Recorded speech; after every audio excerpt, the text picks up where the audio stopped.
Thank you for coming to the class tonight. I've got my oven preheating up to 400 degrees. What we're going to make, this is farm to table.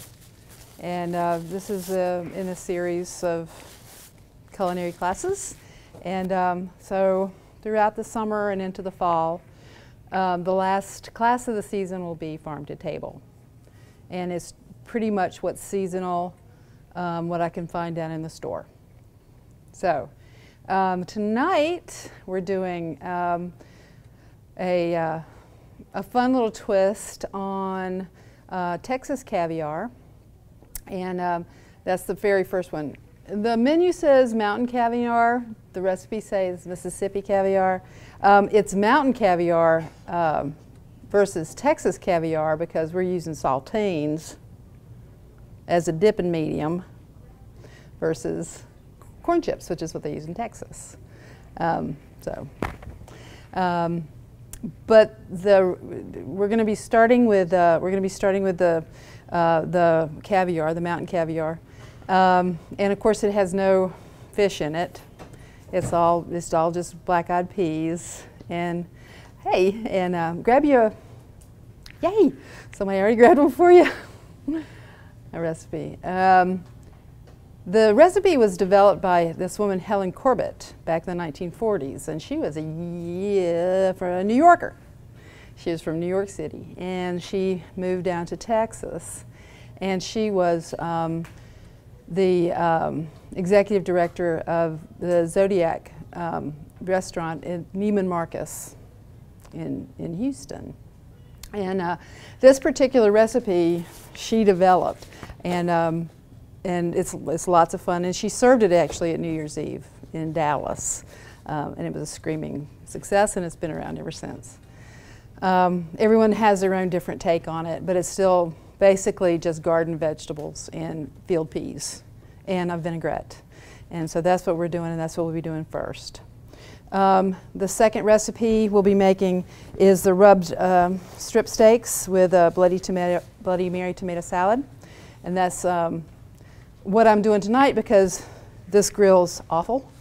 I'm not using this grill. So you can grill it, or you can do what I'm going to do tonight, which is a pan sear and roast in a 400-degree oven. I'll show you how to do that. It's been sitting since I came in this afternoon at 12. I made this rub for the steaks, and I first used this steak and burger seasoning, which we have downstairs. It's basically a Montreal grill type seasoning. And then in a bowl, I used the brown sugar, paprika, and cayenne. And I rub that all over the steaks. And these are sirloins because since I want it to go pretty fast tonight. If I was on a grill, I'd be using ribeye, or like that says, I'd be using flank. But flank is a little difficult to handle for regular people. It gets really tough really easy, and there's a silver skin that you have to discard from it. So if you want to just, if you want to use a ribeye, or again, if you want to use a sirloin, that's fine because I'm going to be slicing it. Ribeyes aren't that easy to slice necessarily. Ribeyes are great on a plate, really thick, salt and pepper, mostly rare, and grilled. And that's how ribeye should be eaten. But these are going to, so these have been sitting, these were in the refrigerator for about 3 hours, and then I've taken them out for the last hour. They are room temperature now, and that's how you need to grill. That's how you need to handle meat. Steak in particular is keep it at room temperature when you go to cook it. Okay, so there's that. And of course all the nice, wonderful flavors of the garden, the Bloody Mary tomato salad. There's no vodka in it, I'm sorry to say. It's all just the ingredients for Bloody Marys. And then finally we're going to have the most stupid, crazy, silly, simple dessert ever, which is a big plate of berries, strawberries and blueberries with scoops of ricotta cheese on top. And then I've got a blueberry, I have a honey balsamic drizzle with mint that you guys might be smelling when you came in, because I know you guys had a big whiff of the balsamic because I was reducing the balsamic vinegar. And this balsamic is just our regular old homeschool balsamic that you can get downstairs, but there's lots and lots of gourmet oil and vinegar stores around now that you can mix and match different flavors of vinegars and olive oils to your taste. But this is just the Food City brand tonight. But you can have fun. There's a chocolate balsamic. There's all sorts of flavors of balsamics if you go to the gourmet stores. So I'm going to let this pan start getting really hot.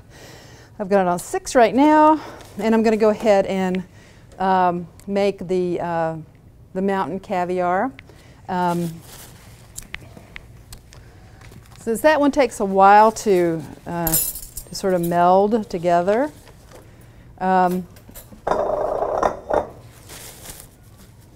don't have any questions so far? All right. Do you guys go to farmers markets? What's fresh in farmers markets right now? Anyways, tell me. I didn't go this weekend, but I got a red tomato out of my garden today. Ooh, okay. That's something. And green beans. And green beans. I've gotten a ton of zucchini already. People have been just like throwing zucchini at me. It's that time of year. Yeah. For zucchini throwing. So those must be coming up, and I'm assuming, and some cucumbers are coming up. Yeah, my cucumbers. Yeah, and so those are starting to populate the farmers markets now. Lots of greenery. Greenery is populating.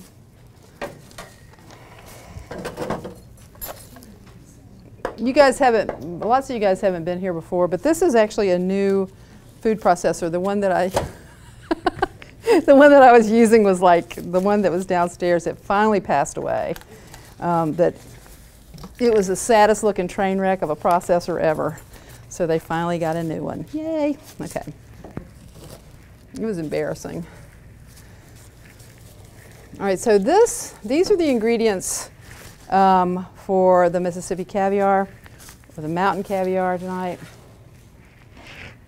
I'm going to move the cutting board over here so you guys can see. Can you see it above me? All right.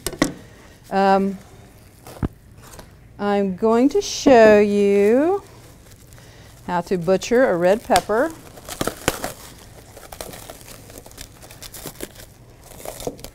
The recipe that you're reading right now calls for a massive lots of stuff, and I've only used a half a recipe for most things for tonight. And I've already made half of the recipe, and it's sitting in the refrigerator. These are one of those things that feel better and taste a lot better if you let them sit. Still, it's really easy to make. And so to butcher a red pepper, this is a clean washed red pepper, and you go through it and you just roll around it. So you're taking the stems and the seeds and everything right with it.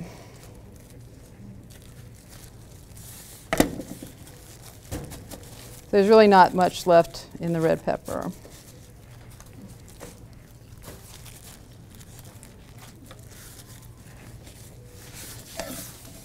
You do it a couple of times without a bowl in front of you and you'll look like a pro. I just kind of blurbed that one, but.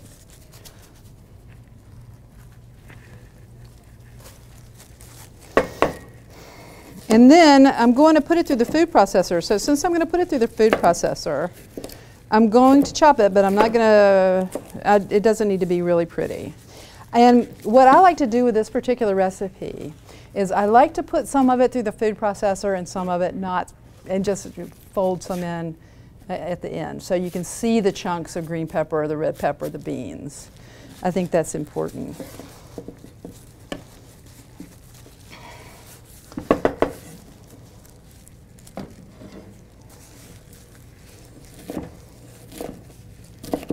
Some people might not think it's important, but I think it's important.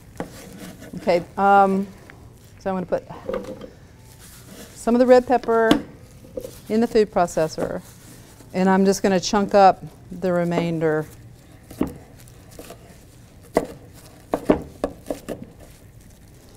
You always want to cut a red pepper with the slick side down. Just makes it easier.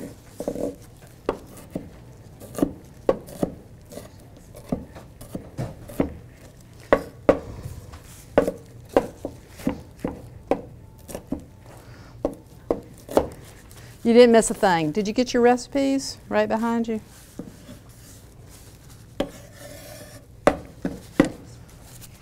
These are canned black-eyed peas, just our store brand black-eyed peas that have been drained and rinsed. Now that's not on your recipe, but please do, because it takes away a lot of the sodium that's in the stuff that they put the beans in. So again, I'm only going to use some of these, and I'm going to keep the rest of them out to fold in at the end.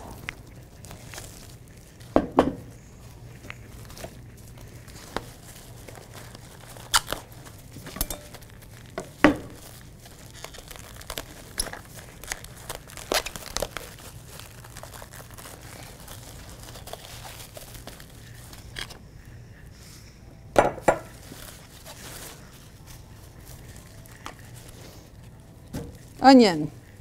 Everybody knows how to chop an onion, right?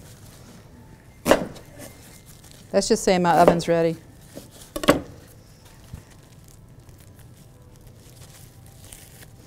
All right, since I don't go through this way with an onion. I go, because it's already been done for me, so I usually just chop it twice. And try to be as consistent as possible.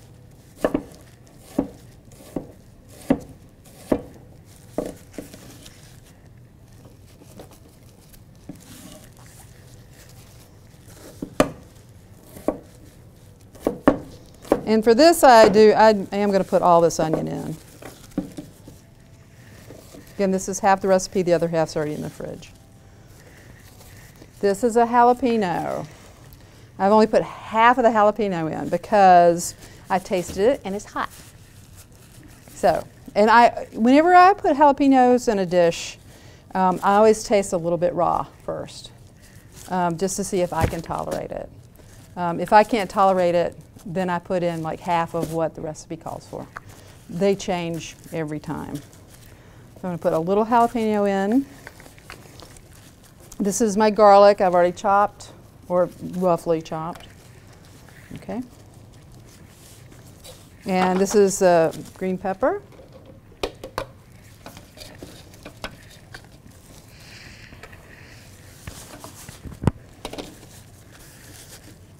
Yeah, I'll put that in there.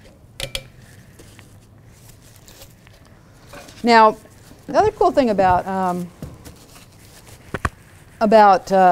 black-eyed peas is that George Washington Carver was a really huge fan of black-eyed peas because when they were grown in the garden, they put a lot of they're legumes, so they put lots and lots of nitrogen in the soil.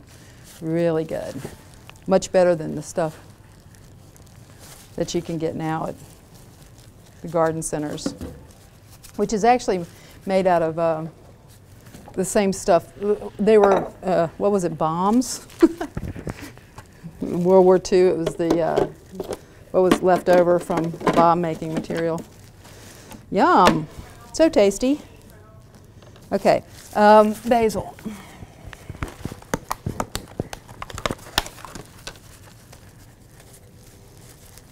Usually, in these kind of recipes, I'll put the basil in on top of everything else. But I'm gonna go ahead and incorporate it into this meld right now, because this is sort of a raw salad, raw-ish. Yeah, the beans are cooked, but nothing else is. So it's okay if I go ahead and put the. Here is it. Here is an uncrushed garlic. I just found it.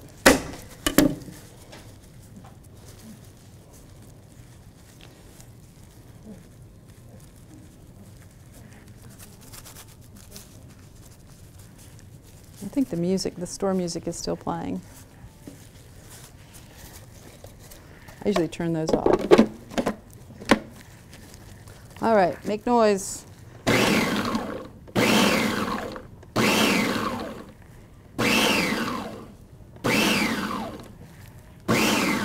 It's good. Thank you, Jared. All right, so if you can see this, I've processed it, but I haven't processed it too much. So it's not a mush. So now I'm going to make the vinaigrette. It goes on top of it.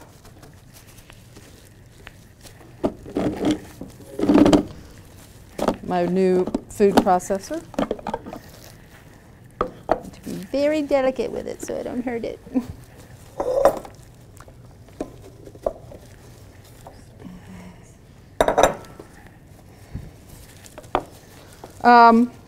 I don't use the food processor to put the dressing in. I'll just fold the dressing in. And that's quite pretty, I think.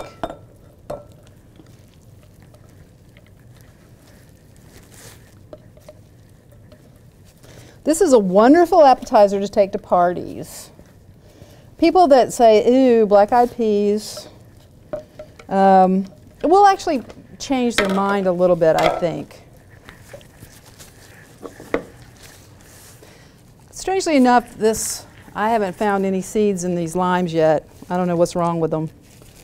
But I'm going to go ahead and put the juice of one lime in. If y'all hit one while you're eating, just call me a liar. But I haven't seen any yet. Don't you think that's odd? Not to see them. Not to see seeds in citrus. Maybe they're just like very immature seeds. Or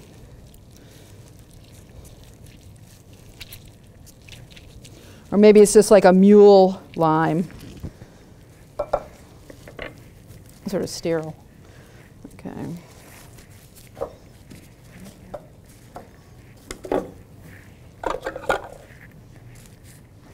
So there's the lime juice.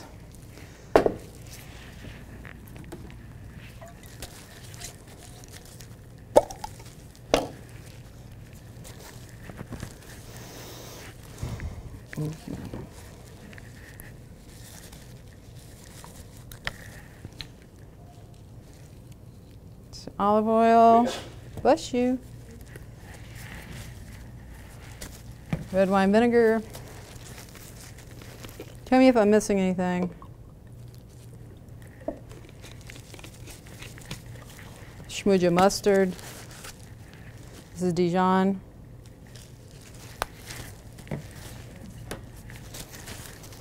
Dash of hot sauce.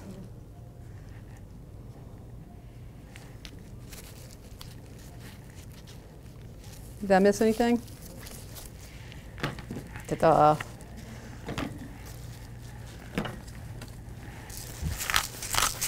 Pepper.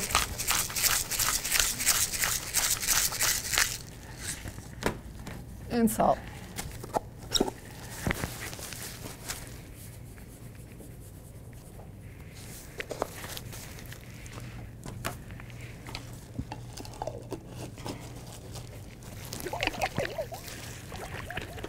Emulsify in your blender.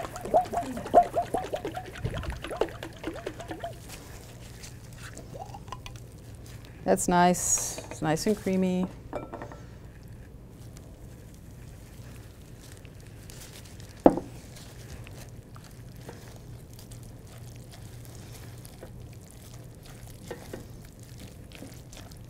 And see, now I can see, you know, all the bits of red pepper and the whole. And then the things that I've chopped up finer in the food processor just becomes kind of a base, a thickener, if you will. You can actually add mushrooms to this thing too if you like mushrooms.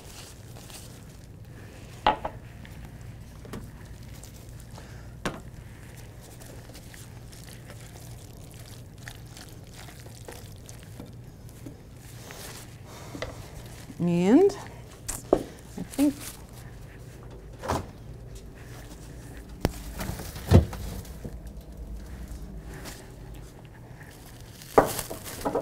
This is actually prettier.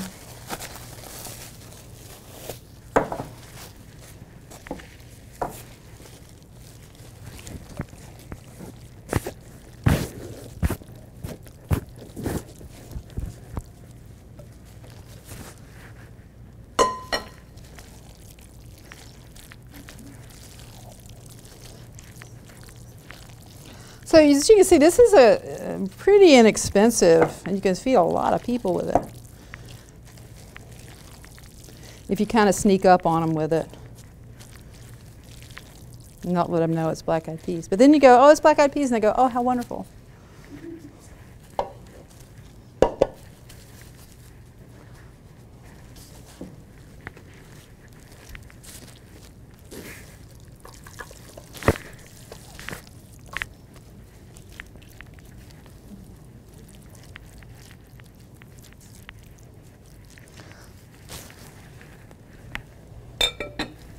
And that's lovely. And that's the first dish. Any big questions?